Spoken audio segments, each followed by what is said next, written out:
15 दिसंबर 2021 हरियाणा के पानीपत शहर में रहने वाले भराड़ा परिवार को अंदाजा तक नहीं था कि उस सुबह सूरज उनकी जिंदगी में अमावस की काली रात से भी ज्यादा अंधेरा लेकर आएगा।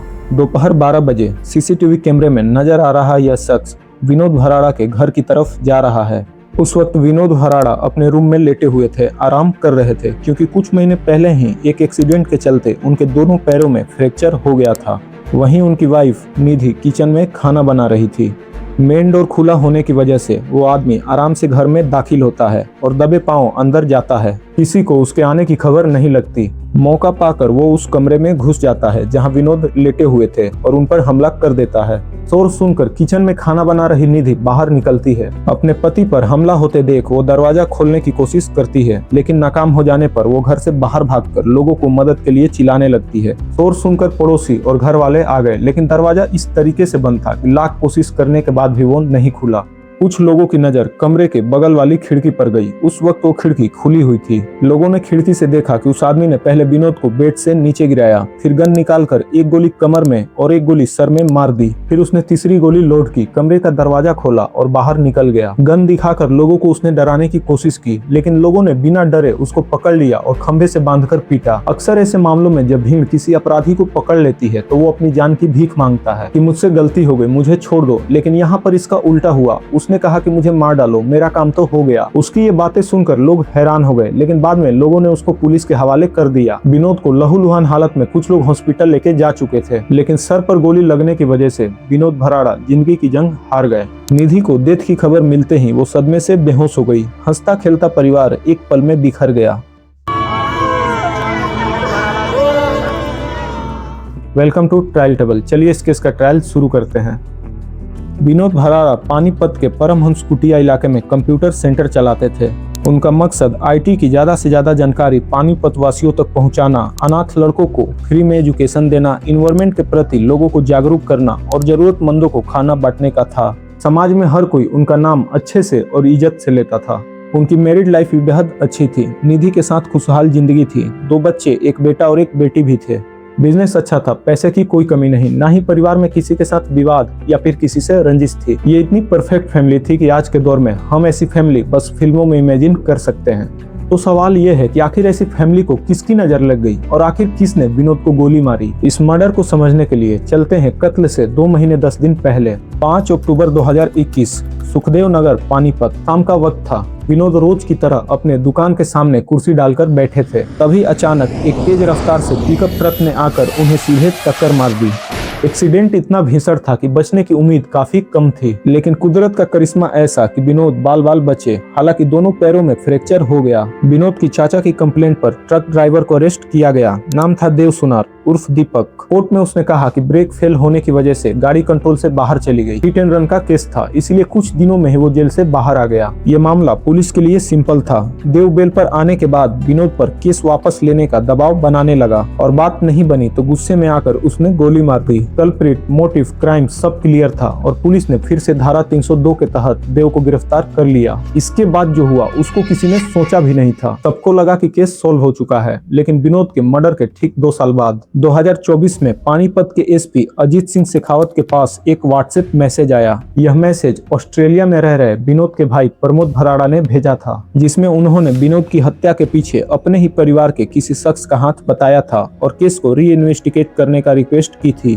प्रमोद पहले भी पुलिस को अप्रोच कर चुके थे, पर किसी ने उनकी बात को अहमियत नहीं दी। अजीत सिंह शेखावत की इमेज एक ईमानदार ऑफिसर के तौर पे थी, इसीलिए प्रमोद को उम्मीद जगी और उन्होंने अजीत सिंह से इस केस को फिर से जांच करने की रिक्वेस्ट की। अजीत सिंह ने फौरन केस फाइल को मंगवाया और केस को अच्छे से समझा। एक एंगल उनके दिमाग में खटक गया। हिट एंड रन केस में हमारे देश में सजा का कोई बहुत बड़ा प्रोविजन नहीं है। ऐसे में देव 2-3 महीने जेल काटकर आ जाता, लेकिन उसने गोली क्यों मारी? उनको ये केस का एंगल खटक गया और उन्होंने सोचा कहीं ऐसा तो नहीं, गोली तो उसने चलाई पर इसके पीछे मास्टरमाइंड कोई और हो, जैसा कि प्रमोद ने मैसेज में बताया था। एसपी शेखावत ने क्राइम इन्वेस्टिगेशन एजेंसी के ऑफिसर दीपक कुमार को केस इन्वेस्टिगेट करने के लिए कहा ताकि असली असली अपराधी को भनक ना लगे। क्राइम केस में पर्सनल, सोशल और फाइनेंशियल तीनों एंगल जरूरी होते हैं। इसीलिए पुलिस ने देव सुनार की बैंक ट्रांजैक्शन और कॉल रिकॉर्ड की जांच शुरू की। तब जाकर कुछ इन्वेस्टिगेशन पॉइंट्स सामने आए। पहला, जिस पिकअप ट्रक से विनोद का एक्सीडेंट हुआ था वो एक्सीडेंट से कुछ दिन पहले ही खरीदी गई थी। दूसरा, देव के कॉल रिकॉर्ड और बैंक ट्रांजैक्शन में एक नाम बार बार आ रहा था, सुमित। तीसरा, देव की कॉल रिकॉर्ड में एक स्ट्रेंज पैटर्न मिला। एक्सीडेंट और मर्डर सिर्फ इन दो घटनाओं के आसपास के दिनों में देव और सुमित के बीच कई बार काफी देर तक बातचीत हुई थी। जांच में पता चला कि सुमित एक जिम ट्रेनर था और उसकी सप्लीमेंट की शॉप थी और सुमित ही वो शख्स था जिसने देव का एक्सीडेंट केस में बेल कराया था। पुलिस का अगला सवाल था कि सुमित का विनोद के मर्डर से क्या कनेक्शन है। अब सुमित की कॉल लिस्ट, बैंक ट्रांजैक्शन, ये सारी चीजें खंगाली गई। एक नंबर था जिससे वो घंटों तक डेली बात करता था और वही नाम उसके बैंक अकाउंट्स में भी था, जिसके नाम से उसके बैंक में लाखों रुपए ट्रांसफर हुए थे। अभी मैं जो आपको नाम बताऊंगा वो सुन के आप और कंफ्यूज हो जाएंगे कि आखिर ये केस में किसका किसके साथ रिलेशन है, लेकिन अगले 2-3 मिनट में आप सारी चीजें समझ जाएंगे। जिस नाम की मैं बात कर रहा था वो नाम था विनोद भराड़ा की वाइफ निधि। आप अभी कंफ्यूज हो रहे होंगे कि देव का सुमित के साथ रिलेशन है, क्योंकि दोनों के बैंक के बीच ट्रांजैक्शन हुए हैं और सुमित ने देव का बेल कराया था, और सुमित का ही निधि से रिलेशन है क्योंकि दोनों घंटों बात करते थे और इन दोनों के बीच भी बैंक ट्रांजैक्शन हुए हैं। देव सुनार, सुमित और निधि, इन तीनों के ही तार विनोद भराड़ा के मर्डर से जुड़े थे। क्योंकि देव पहले से ही पुलिस के हिरासत में था तो पुलिस ने निधि और सुमित को उठाया पूछताछ के लिए। फिर निधि को वो सीसीटीवी फुटेज दिखाई गई जो वीडियो के शुरू में मैंने आपको दिखाया था, लेकिन वो पूरी वीडियो नहीं थी। अब आप पूरी फुटेज देखिए, आपको सारी चीजें क्लियर हो जाएंगी।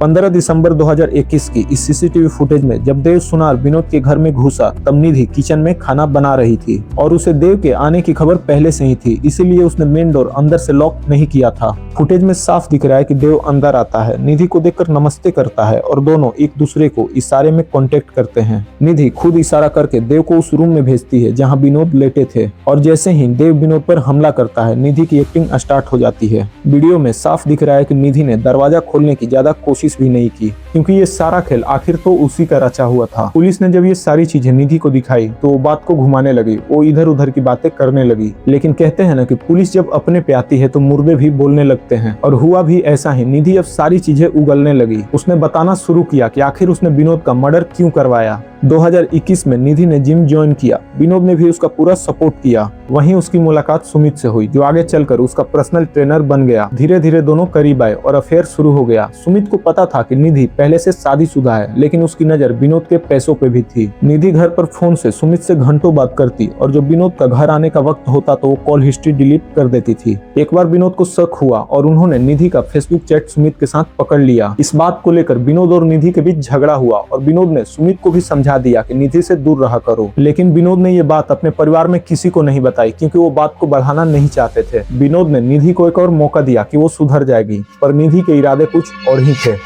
वो अब विनोद को ही रास्ते से हटाना चाहती थी। साथ ही विनोद के मरने पर उसे इंश्योरेंस के काफी सारे पैसे मिलते। सितंबर 2021 में निधि और सुमित ने देव को विनोद के नाम की सुपारी दी। प्लान था मर्डर को एक्सीडेंट दिखाना। इसके लिए निधि ने देव को 10 लाख रुपए के साथ उसके परिवार का और केस में लगने वाली खर्चा उठाने का वादा किया। वो पिकअप ट्रक जिससे विनोद का एक्सीडेंट हुआ था वो निधि ने ही खरीदा था और उसकी EMI वो अभी तक भर रही थी। विनोद की लोकेशन और रूटीन की पूरी जानकारी भी निधि ने ही देव को दी। 5 अक्टूबर 2021 को प्लान के अकॉर्डिंग देव ने ट्रक से टक्कर मारी, लेकिन किस्मत से विनोद जिंदा बच गए और उनका प्लान अधूरा रह गया। देव को अरेस्ट किया गया, फिर वो बेल पे बाहर आ गया, लेकिन प्लान अभी अधूरा था। इसीलिए 15 दिसंबर 2021 को उन्होंने प्लान बनाया कि देव आएगा केस सेटलमेंट करने के लिए घर पे, लेकिन वो गोली मारकर खेल खत्म कर देगा। और जैसा कि आपने देखा कि ये प्लान सक्सेसफुल भी रहा। कभी किसी ने ख्वाब में भी नहीं सोचा था कि इन सब चीजों के पीछे निधि ही वो मास्टरमाइंड थी जिसने विनोद का कत्ल करवाया। अभी तक आपके मन में एक और सवाल होगा कि ऑस्ट्रेलिया में बैठे प्रमोद को ये कैसे शक हुआ कि इन सब चीजों के पीछे निधि है।